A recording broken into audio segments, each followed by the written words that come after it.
My guest today for Voices of the Valley is none other than Dr. Alpha Alexander. If you don't know her name, that means you are not out in this community in East Tennessee.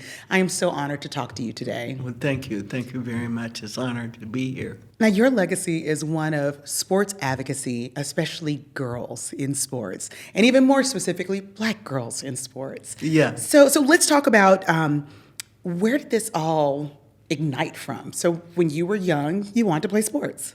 When I was young, I wanted to play sports, but I did not have the opportunity. At my high school in Dayton, Ohio, they did not offer sports for women and girls. And so I had the opportunity to go and attend the College of Worcester in Ohio. And at that time, they had 15 sports for girls. And so I knew I wanted to play basketball. I didn't know I wanted to play volleyball. And then I ended up playing lacrosse. And then I ended up playing tennis.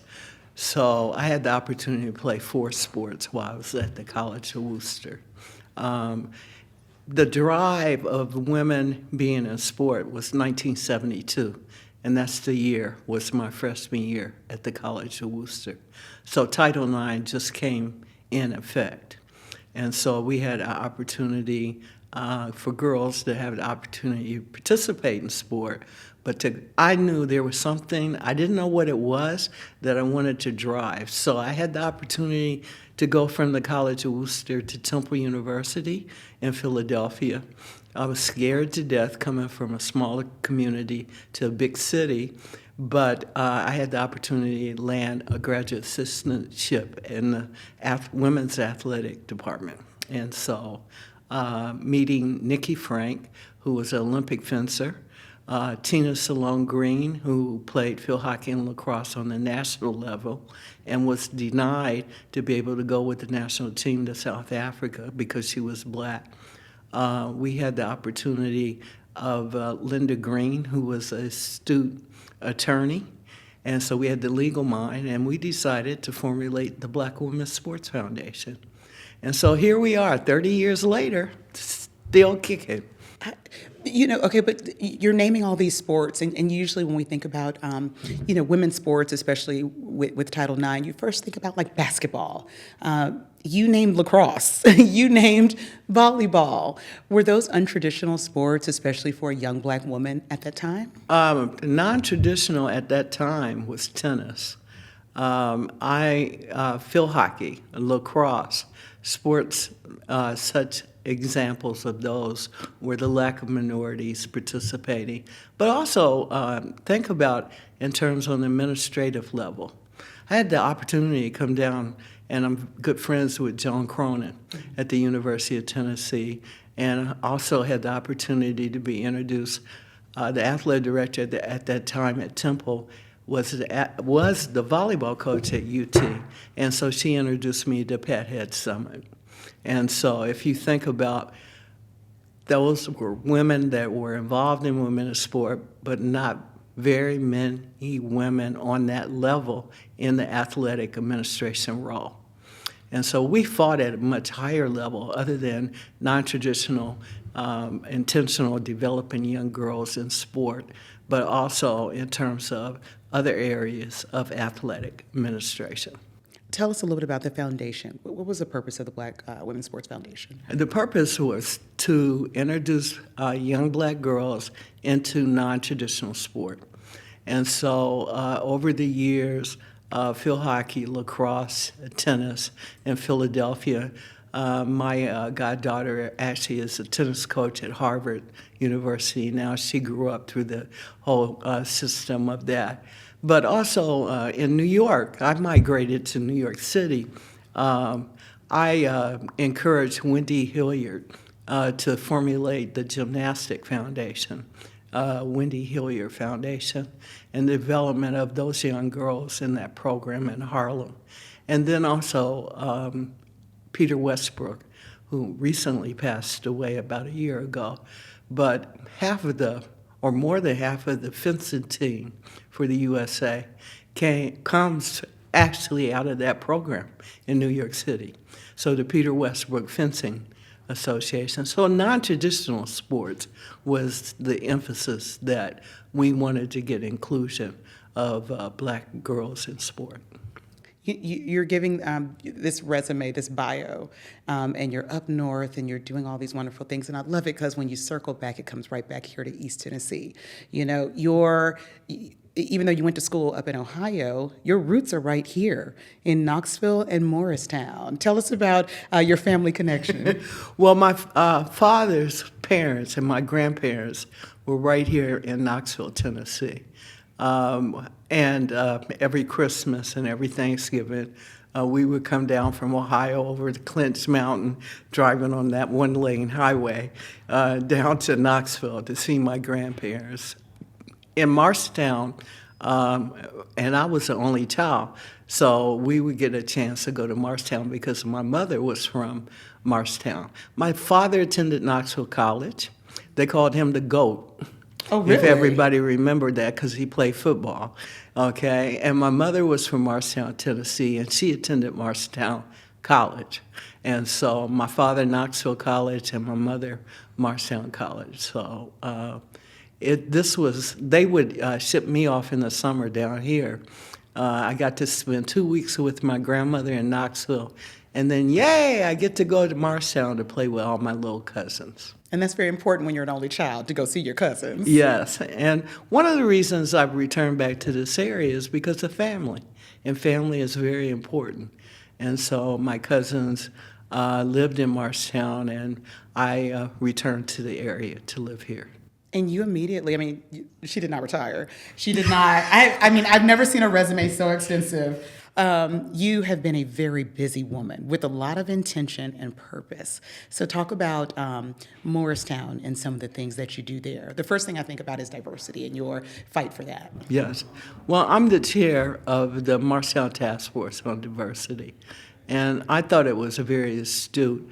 The mayor actually at that time called me. I was returning to the area and said, Alpha, would you be interested in chairing this organization to develop an organization that would bring unity to the community? Now, remember, I'm a Tennessean. I was born in Nashville, Tennessee. A lot of people get confused about me, but I'm Tennessee all the way, even with my outfit on today, as you can see. Yes, I see it. But I was most of the time Northern California. I was out on the West Coast even, worked for the Women's Sports Foundation out there, but I had the chance to return back to this area. And for me, in terms of fighting racism in the South, my father was a fighter. Was a trooper in terms of Paul Lawrence Dunbar's house in Dayton, Ohio. He led a demonstration in Dayton, Ohio, in terms of cleaning up his gravesite. And so I think that part of him is in me in terms of really trying to develop some initiatives and some positive things.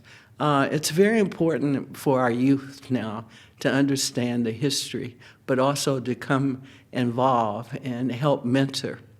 So mentoring and mentees are extremely important to me. And to see them grow in development and be able to contribute back to society is very important.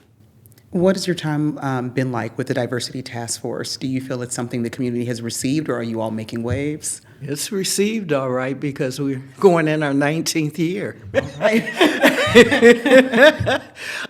It's time for me to pass the torch to my vice chair, which is sitting over, somewhere in this building as we're talking. But it's very important. We have been involved with a lot of different projects, okay? And we've had Joan Browning, the Freedom Rider, as our keynote speaker.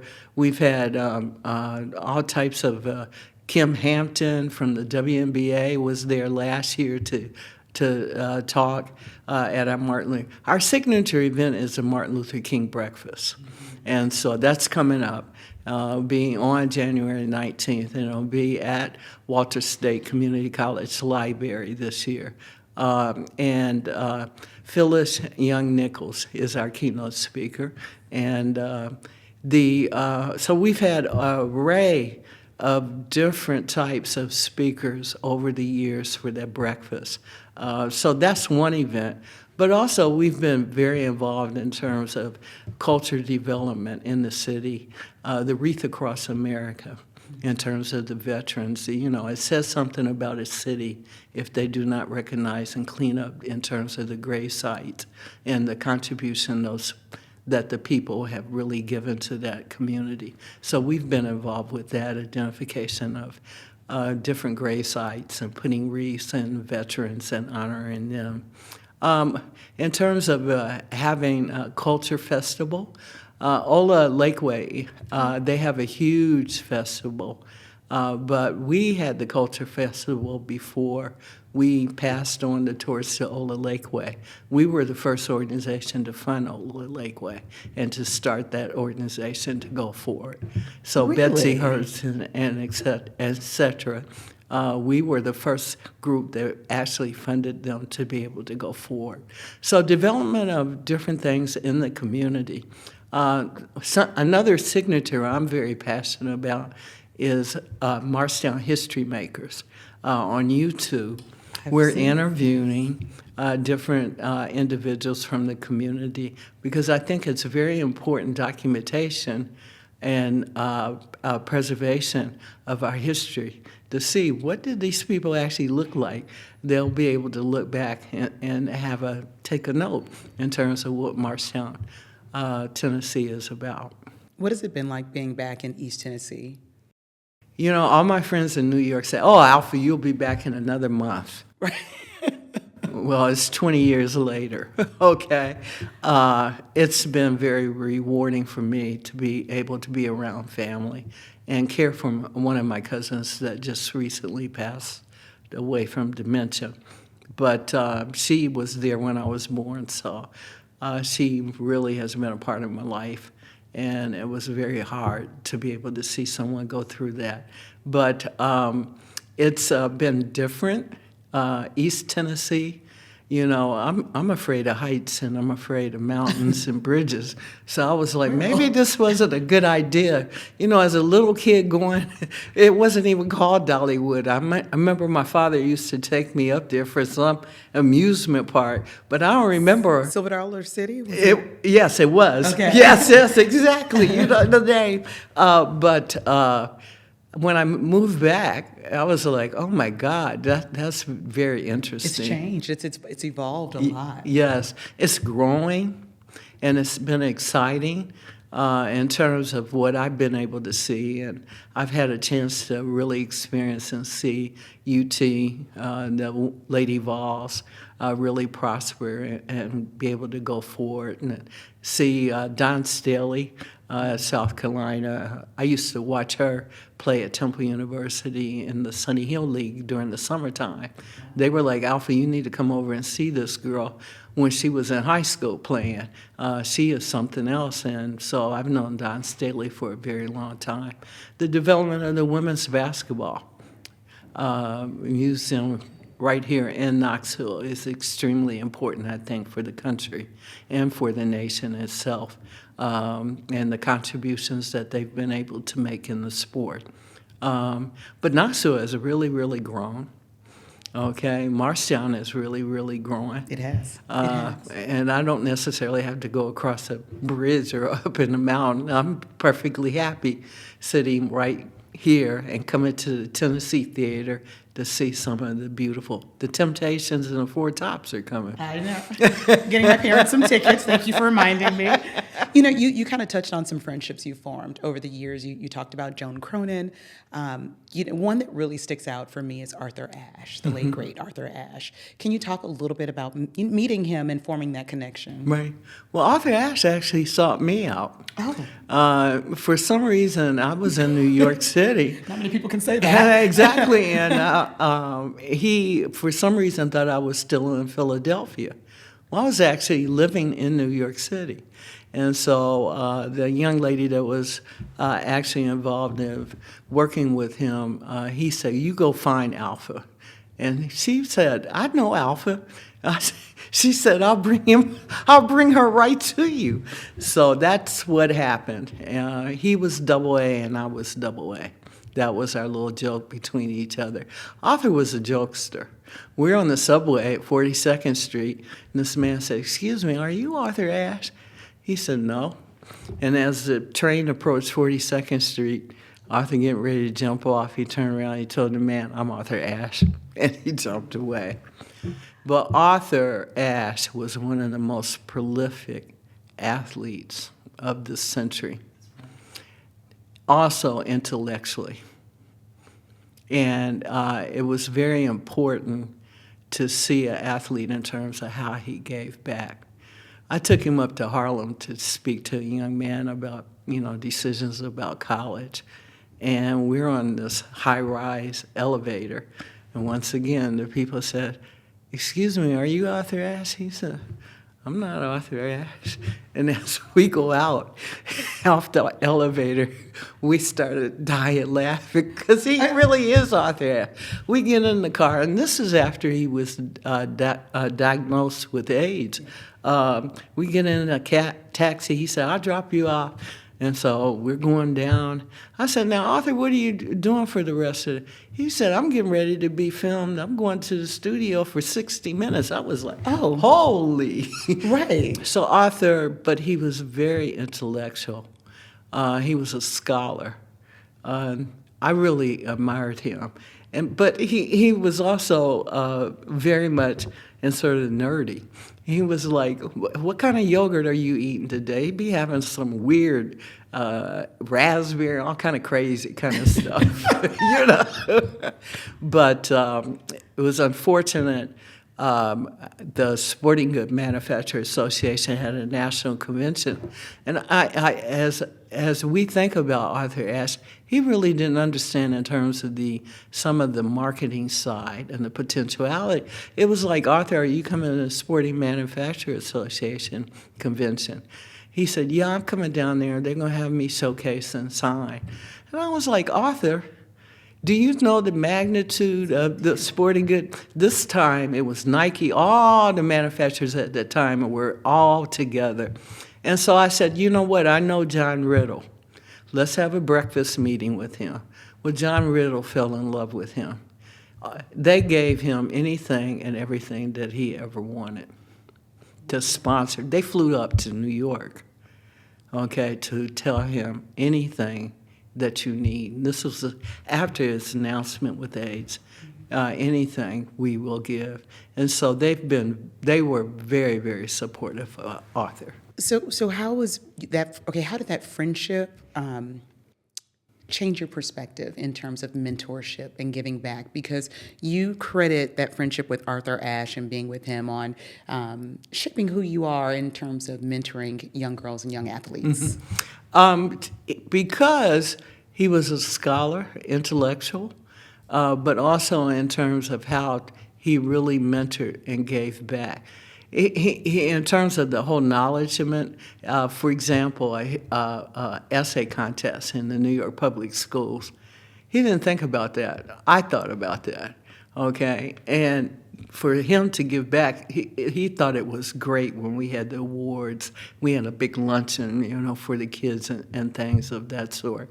So in a sense, Arthur was like a little nerd, and I never will forget the last time I was summoned to his apartment, and the last time I saw him before he passed away, he ended up really saying, here's all this stuff, I need you. Because the sporting good manufacturer even gave him a whole office in a high-rise building in New York. He was like, take all this to the office. And I was like, is he okay? And I really thought I saw a halo over his head as I was walking out of his apartment.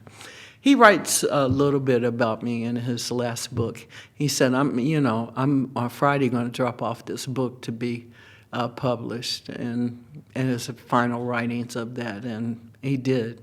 But unfortunately, he passed away. Talk about your life. Not many women can say they were an AD. Talk about your time at Temple and leading the program there for women's sports. Well, it was very interesting because of Title IX and NCAA, and NCAA taking over the famous AIAW. And so there was a fight at that time between faculty and staff and coaches in terms of should they jump ship and be part of the NCAA or should they stay with the AIW. At that time, everybody was after Vivian Stringer. Cheney had been very successful. In fact, the coach the athletic director out of Iowa called me and said, "We're trying to get Vivian Stringer." I said, "You are?" I said, "You need two things, her telephone number, which I have, and you need to be able to pay her a lot of money." And they got Vivian Stringer. Her husband and I were friends. He was in the graduate program at Temple the same time I was.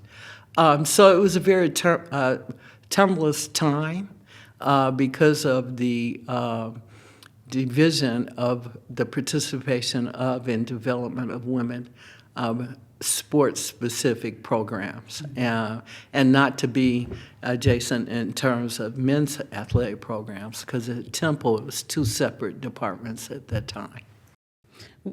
Over the years since you saw the beginning with Title IX to now, we're in 2025. When you look at things like women's sports at UT or any of these other schools, did you ever think it would be like this, to this degree of success and popularity? Oh, definitely, yes. No question about it. She's like, period. Period. That's it. That's the question. That's the answer. Exactly. Now, did I ever think there would be, in terms of which I'm very pleased and proud of, women of color participating in all types of different roles in women in sport? I'm talking on the administrative side, on the marketing side, on the commercialization side, on the TV side. Robin Roberts, who did our voiceover of Black Women's Sports First Video. Things of those things are very important to me. Also, on the research side is very important. What are you doing now? What is Alpha? What is Alpha into now? Because again, I know you're not just relaxing at home. You are entrenched in the community up there in Morristown.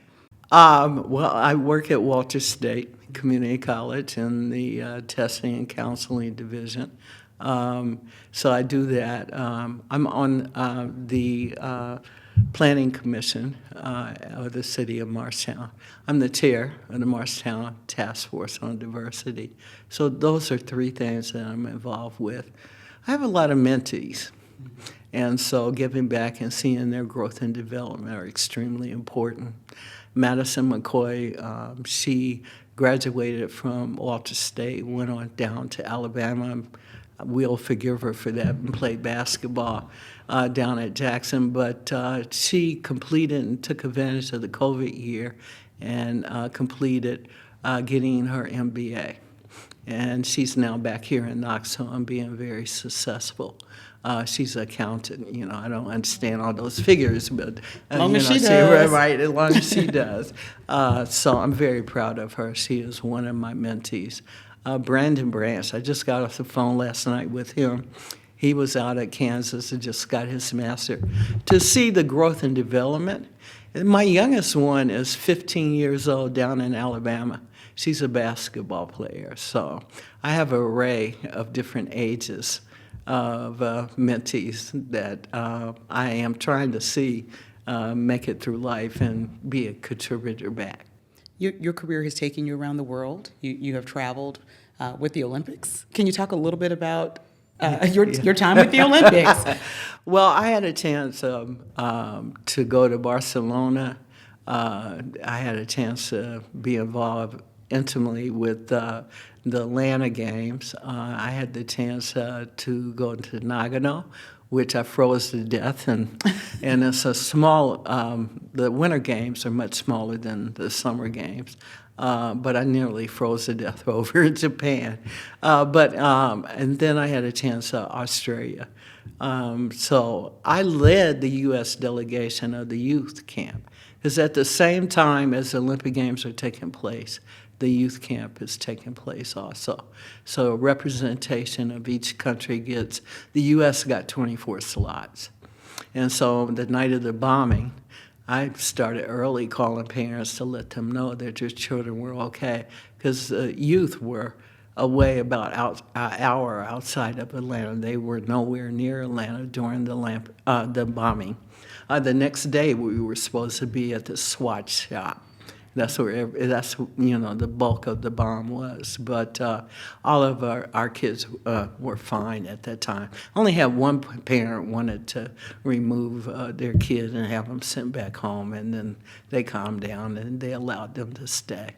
So the involvement to learn about the Olympic Games is extremely important. And speaking about that, the games are going to be here in 2028 out in Los Angeles. So preparation and understanding the meaning and the history of the Olympic Games. I was selected to go to Greece, to the Olympic Academy, and had the opportunity to really be there in Greece and in Olympia, to experience all the history of the beginnings of the Olympic Games. I've had chance to take groups over for women in sport. In South Africa, I've been over there 7 times. China, over there 7 times, in terms of development of women in sport in their different respective country. I will say this, there's nothing better being than in the United States. You can travel all over the world. I really encourage to experience that experience and see different cultures and different people in different environments. But it is really good to be back here, back in Tennessee, Knoxville, Tennessee, Marshtown, Tennessee. What has been the most moving part of your career? What's a story in your lifeline that you look back on and you just go, Well, for me, 2 years ago, I think it was, I received the Power of Sport Award. The Black Women's Sports Foundation, each individual was awarded that award. What really touched me was Nelson Mandela had received that award. And I said, wow, that's important.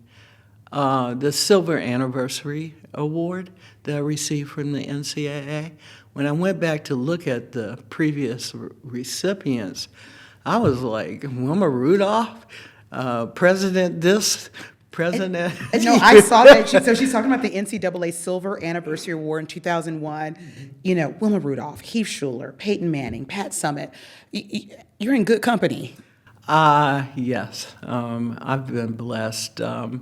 But I look back on it, and for me, the recognition, the end of July, after my cousin had passed away, the end of March, to be inducted in Ohio Sports Hall of Fame. Well, I grew up in Dayton, Ohio, and that's actually where the ceremony was. And I was like, wow, that's really, I'm getting old. It's coming full circle here, Right. Yeah. We're seeing the fruits of our labor at this point. Right. But I've been blessed. I feel very blessed to have an opportunity to receive those awards, and people being able to recognize in terms of some of the impact. For example, the Black Women's Sports Foundation has really done on women in sport. So when you look at a career like yours, and there are so many accolades and so many accomplishments, I think we all know that life is not easy, from start to finish. What were some of the tough parts of your journey here in women's sports? Well, being a Black woman, I remember getting up at the AIW meeting telling them that they better formulate I was a little radical, young radical. I didn't know any better at that time, to tell them that they needed to formulate a minority women in sport committee. I remember, you can't ever publish the Black Women's Sport book. You were told that? Yes, Okay. and Tina Salone Green, Nikki Frank, and I, and Linda Green. It'll never sell. They had to actually do 2 run-ins of the book. So the fights of being told no, I remember coming as a kid. Dr. Carol Oglesby is who I studied under for my sports psychology doctorate degree. Being scared to death, and she was like, no, you are going to go. And out in California, you're going to get up in front of it and you're going to talk to those people. I remember as a young kid my legs shaking to death, but doing that. So I think the efforts of being told no, but yes, I'm going to do this, in terms of giving back, is extremely important to me in terms of mentoring. For me right now, one of my biggest things is the young people, okay, giving them the torch so they're able to be involved and have the opportunities and see them groom is extremely important to me. And I think to the society, we've got AI, we've got a lot of things. You better learn about it. Yeah. You better get to know about it. Those types of things of being knowledgeable, being inquisitive, and really, if you're told no, then say yes, you can. What is your legacy? What is the legacy you want to leave behind when people write about you 50 years from now? What do you want them to say? Black women in sport. She made an impact. And you did. And you do. And you continue to do. Alpha, thank you so much for talking with me. This has been my true honor. Like I said, I was going over your resume, and it just felt like it just kept going and going. And I mean that in a positive way, because it challenges people that you can do more, and that there's a lot to give in this community. So thank you so much. I appreciate Thank you so you. much. I appreciate it.